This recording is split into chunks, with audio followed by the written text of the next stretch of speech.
Good morning, Thailand. My name is Alex, and I have some updates from around the land of smiles for you today, this July 17th, a Wednesday. Discover Novotel Marina Sriracha and Kosichang with our exclusive Stay 2 Pay 1 offer. Enjoy 2 nights for the price of 1, or book 2 rooms and pay for just 1. Available Sundays to Tuesdays with breakfast included. Book now for stays until October 31st, 2024. And we're going to start with a really crazy story that's just come out of Bangkok.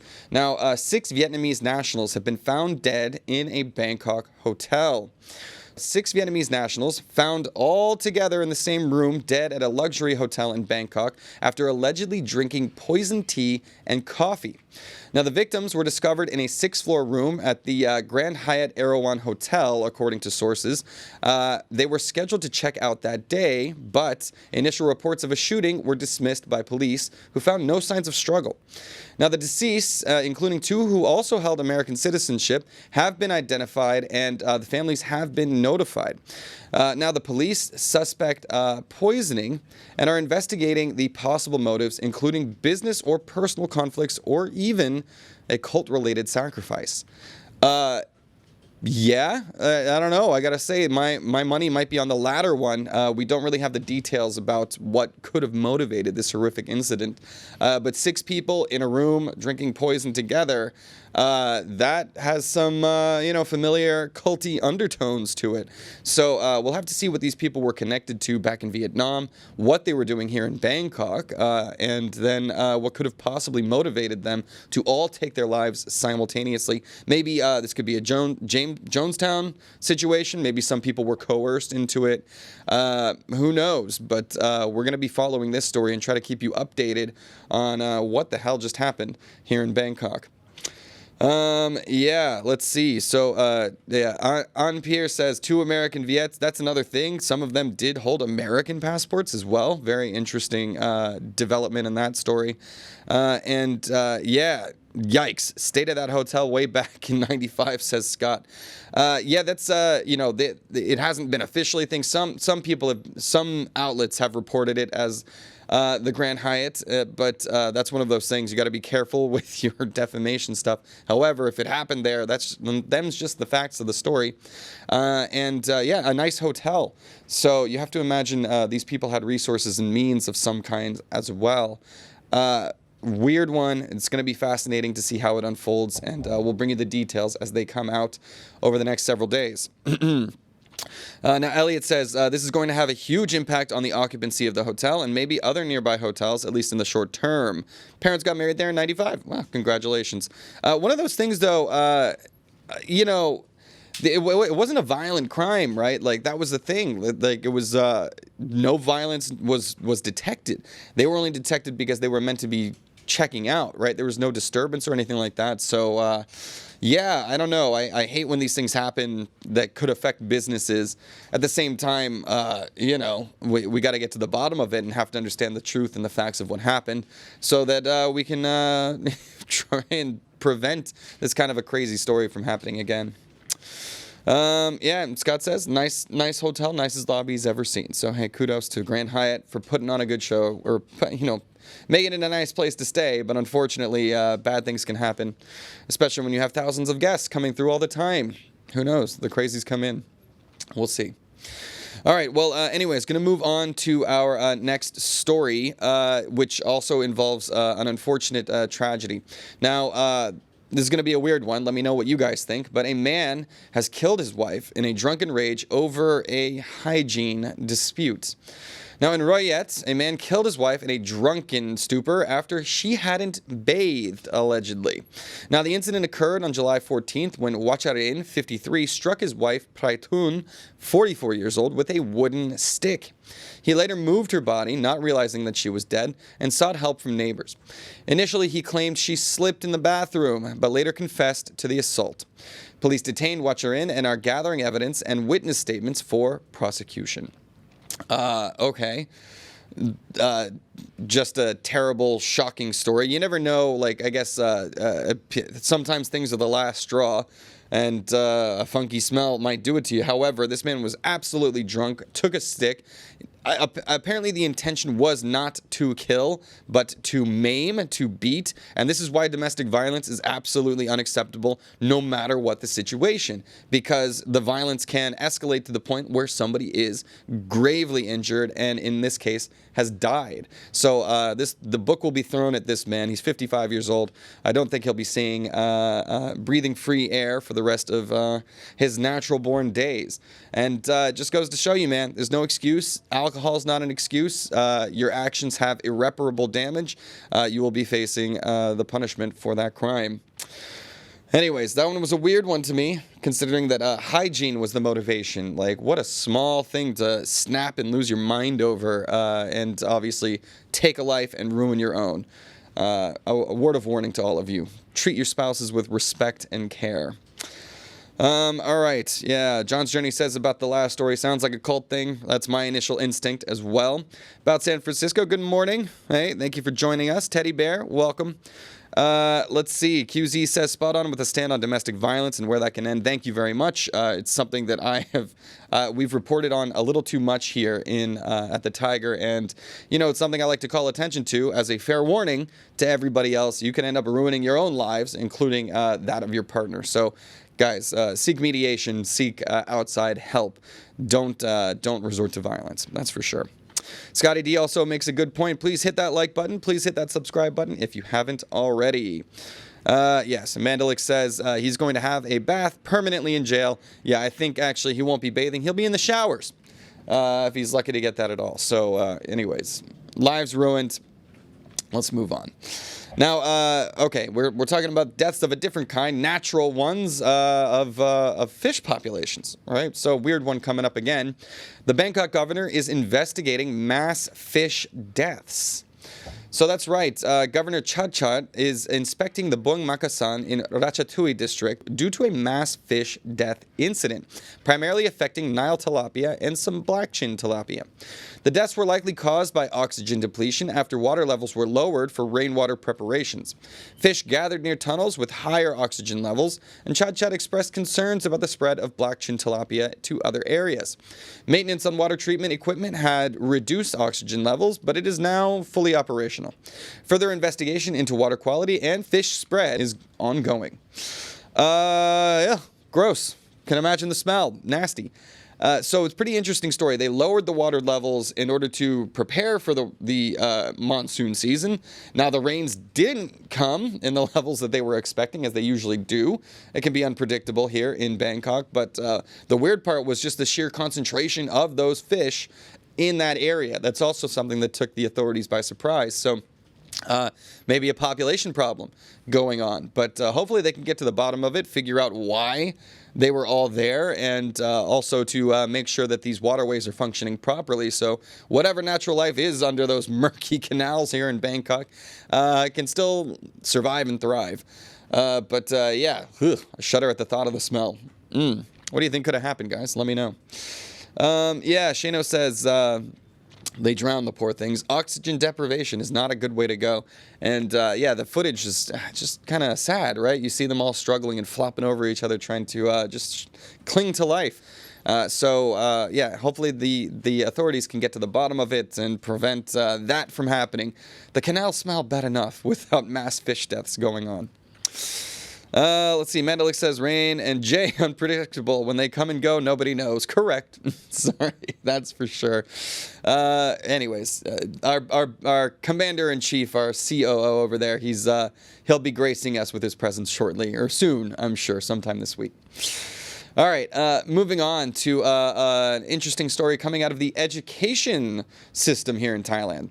A kindergarten finance officer has been arrested after embezzling 2.8 million baht.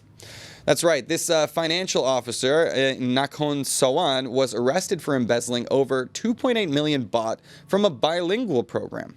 The suspect, who managed registration fees between 2012 and 2015, allegedly diverted the funds for personal use.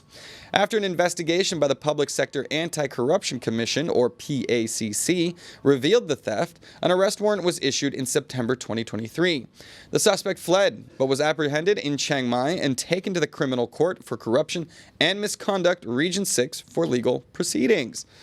Well, he got away with it for a while, didn't he? This was all from 2012 to 2015. The crime wasn't discovered until 2023, and that's when the arrest warrant was issued. So to me, it's an encouraging sign of, people staying on the case. This seems like, there's a statute of limitations kind of thing probably coming up at some point. So it shows that authorities who can stay on the case can eventually solve them. Many people who think they got away with things did not. And eventually they will have to own up to their crimes.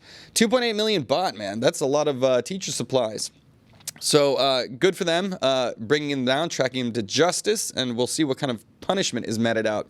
Weird thing to be able to get away with it for that long, and then finally your comeuppance comes out of nowhere. And this arrest the arrest warrant was issued last year, and they only finally caught up to him now. So anyways. Again, I always talk about the educational system being a system of trust where families are, forking over money and expecting that money to be used for the benefit of their children. In this case, about 3 million baht got out of that fund and into the pockets of this corrupt individual. Glad he got brought to justice. All right. Yes, Fatboy Slim, give me that thumbs up. Love it. Please. It's free. I like them. Helps the channel out a lot, guys. Let's see. Teddy Bear says, no drama news from Pattaya. Seems it's good there. I think we had drama there yesterday. There was some Kuwaiti motorcycle drivers. That was our story that went viral yesterday, causing a ruckus. Let's see. I think I might have some Pattaya on the way for you again. Nope, never mind.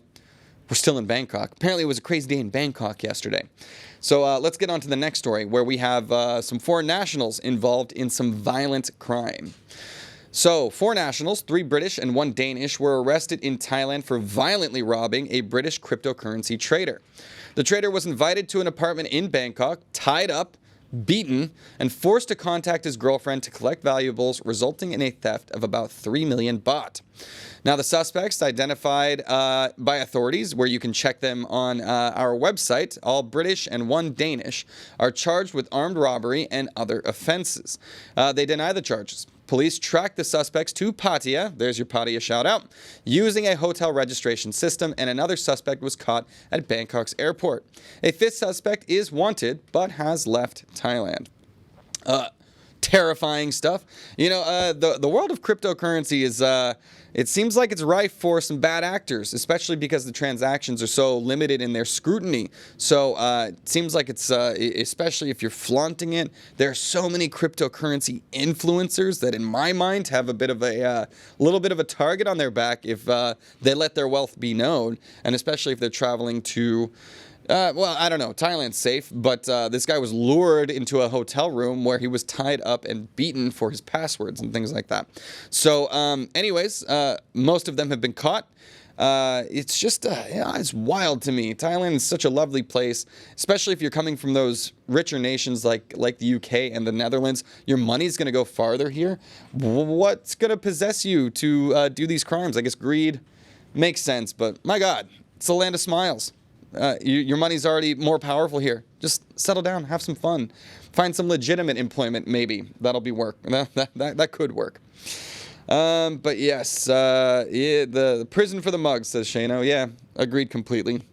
I always feel weird trying to name the suspects, especially because there is a judicial system, right? Innocent until presumed innocent until found guilty. However, the evidence is stacked against them already. Let the court process play out, and I have a feeling they'll be seeing the inside of a Thai prison probably pretty soon. All right, we're going to go on to our last story of the day, which has to do with the major implementation of the 13.8 billion, that's US dollar, digital wallet program. So Thailand will start registration in August for its nearly $14 billion digital wallet program, providing 10,000 Thai baht in digital money to 50 million citizens. Announced in April, the scheme aims to boost the economy, but faces criticism for its sustainability. Prime Minister Srettha Thavisin, who made this a campaign promise, expects the stimulus to increase GDP growth by 1.2 to 1.6%. Funding, initially uncertain, will come from the 2024-2025 budgets. The program excludes fraudsters and certain goods, with details to be finalized soon. Despite skepticism, the government pushes forward amidst a sluggish economy.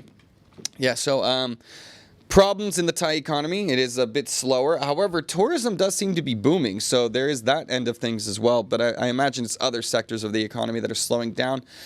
Stimulus, typically a good thing, especially when you're giving it out en masse. That means that a lot of poor people will get it, but this is one of those issues, right? With the digital wallet rollout, will the poor people that need this the most have access to the bank accounts and the digital wallet infrastructure in order to be able to receive that money and use it? So the government needs to make sure that this money can be accessible to the people who are typically, slipping through the cracks. Otherwise, yeah, it does seem like it could be a program that could be rife with, like we said, fraud. They're trying to keep it out of that way. But certainly seems like this is a lot of money moving around. And when there's so many people involved with it, it's hard to make sure that the right people are getting it. So, 50 million people getting 10,000 baht. There's going to be some happy campers rolling around. But we'll see. There's still a lot of criticisms about its, this is a one-off program. How's it going to look going to the future? Is it going to be something that the Thai economy turns to for solutions again in the future? We'll see. All I know is that I'm a Farang, so unfortunately that's not coming my way. Damn. All right. Now, Shano says it's going to kickstart the economy. Not sure about this working. Yeah, well, we'll see. I don't know. Stimulus packages are pretty good to boost consumers' sales, consumption, I guess. Not going to be good for investment, obviously. It's going directly into the pockets of consumers. So, but that more people buying stuff leads to more money for businesses, leads to more business investment. We'll see. Mendelik says any freebies is a political gimmick. Yeah, we'll see. There's a lot of talk about programs like universal basic income. They're rolling out those programs in different countries around the world now because the question is, we do have an abundance of resources, right? But how do we keep people motivated to work? Especially when so many jobs now, the future, Amazon just took on like 100,000 more robots to replace employees because it makes sense. They don't need bathroom breaks. They can work for however long you need them to, as long as they stay turned on. So Amazon, one of the largest employers in the world, is swiftly laying off a big part of its workforce. So we got to decide what is the future of our working economy going to look like, and how are we going to distribute these resources? Because obviously Amazon is going to be making more money than ever, especially because they're saving on all of those employee wages. Tough one for me as an economics teacher. I gotta think about what are these consequences of the way that we're running things right now. Scares me. Let's see. About San Francisco said about the earlier story. Cryptocurrency is like Fight Club, and we don't speak about crypto. Fair enough. Let's see. QZ, are you a fan of the trickle-down theory in the economy? No, I am not. I don't think that really works. I think the more money you give to people at the top, the more likely they will, they can invest in businesses. Sure, that is one way that happens. But also, I think Elon Musk just said he's going to be donating $45 million to Trump's political campaign. So is that really trickling down, or is that going, I'm not a big fan of how many billionaires end up using their wealth. And I'm a firm believer that trickle-down economics, it doesn't end up, you see that lovely image of the champagne pouring in the top glass, and it falls down and cascades into the rest of the glasses. My philosophy is that champagne glass at the top just gets bigger and bigger to collect more and more of that champagne. So anyways, my thoughts on that. I know there's still some Reaganites that might disagree with me, but hey, we're all allowed our own opinion, right? No political violence, please, okay? Anyways, Al Gore Rhythm says, hope traditional jobs can remain. Crazy days. Yep. So Pai Jesu doesn't agree. Well, we'll see. Distribute resources. That's not the game. I don't know. It's a weird one for me. We do it all the time, right? There's all sorts of welfare programs and Medicare and other things that help the elderly. That's a wealth redistribution right there. Yeah, I just think it's a brave new world with AI, robotics, and I'm no Luddite. I like the future. I like having access to all these technologies, but at the same time, we got to make sure we take care of the people who are going to fall through the cracks, retrain them, blah, blah, blah. I envision a utopia where we can all pursue our creative efforts and then just, get along. But we'll see.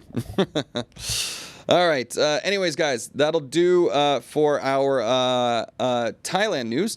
Now, I have some news coming out of the ASEAN region as well. So, yeah, over in the Philippines last week, we did a story about the killings of an Australian and Filipinos. Now, finally, a suspect in those killings has been captured by the Philippines police after he surrendered. Now, a suspect in the killings of 2 Australians and their Filipina companion at the Lake Hotel in Tagaytay, Philippines, has surrendered. The victims, found tied up and dead in a hotel room, were identified via security camera footage. The suspect, a former hotel employee fired as a pool cleaner, sought revenge against the management. He confessed to robbing and killing the victims, including a Filipino-Australian woman and her daughter-in-law. Criminal complaints of robbery and murder will be filed. The woman will be buried in the Philippines while the Australian man's body was flown to Sydney. Shocking stuff. I remember when this came out, everybody was wondering what could have possibly happened, what the motivations were.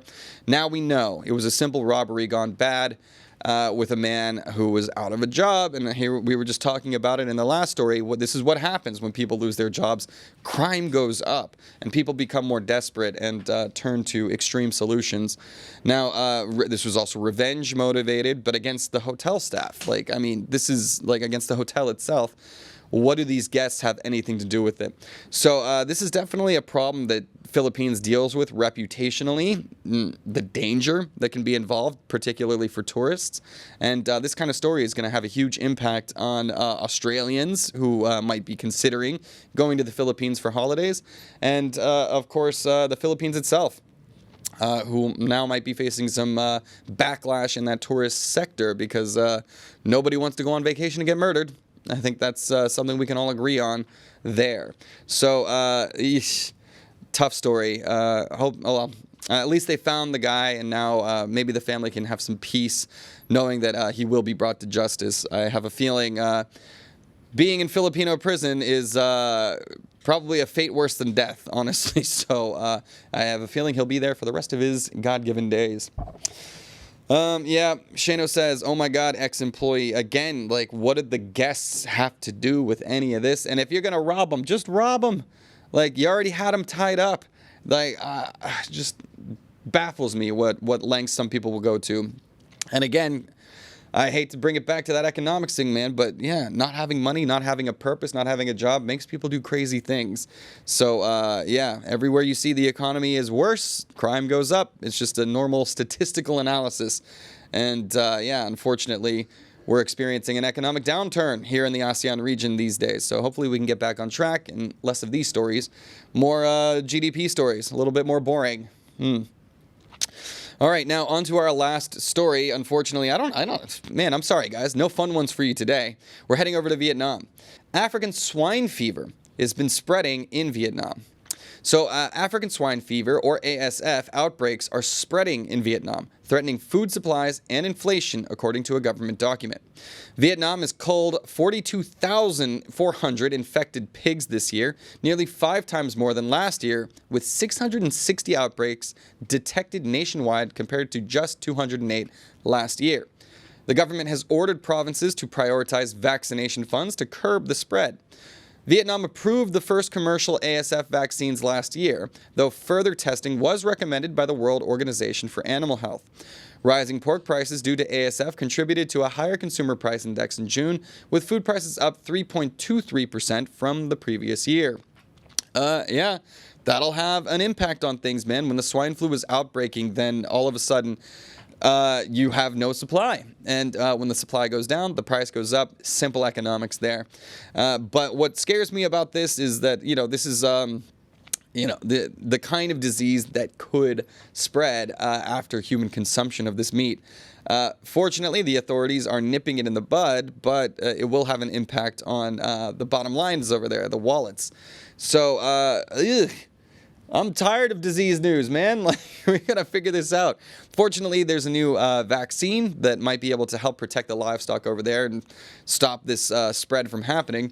But at the same time, it's also interesting to see Vietnam developing their own vaccines in that kind of way. Wasn't sure that they had that infrastructure in place, but hey, kudos if it works. If not, hopefully we can research that more and more international firms can come in with more expertise to be able to help out. All right. Well, anyways, guys, that'll do it from our news from around Thailand. You can always go to thetiger.com to get more news updates throughout the day. We'll have some updates for you as well on these big stories we've covered later this week. Also, do please join. I see all of you guys. We got about 60, 70 of us trickling or coming in and out on the live stream here. The conversation continues over at ASEANnow.com. So please do sign up over there. Give us your thoughts. Tell us what's going on because there's tons of people. I think, what is the user base? Like millions of people already signed up as users over there. So plenty of people to, impart your thoughts on, to hear their thoughts on, not just the politics of the region, but the tourism, the travel, all the fun things to do here. So yeah, please do go sign up and join the conversation. That'll do it for me today. Oh yeah, sorry. Last thing, we got the survey. The survey has now been pinned over there. So if any of you guys have the time after this stream, please do let us know what you guys got going on in that noggin of yours so that we can improve the show and make a better experience for all of you. Cool. All right, that'll do it for me. Let me get into the comments just to say goodbye. And yeah, let's see. What is San Francisco?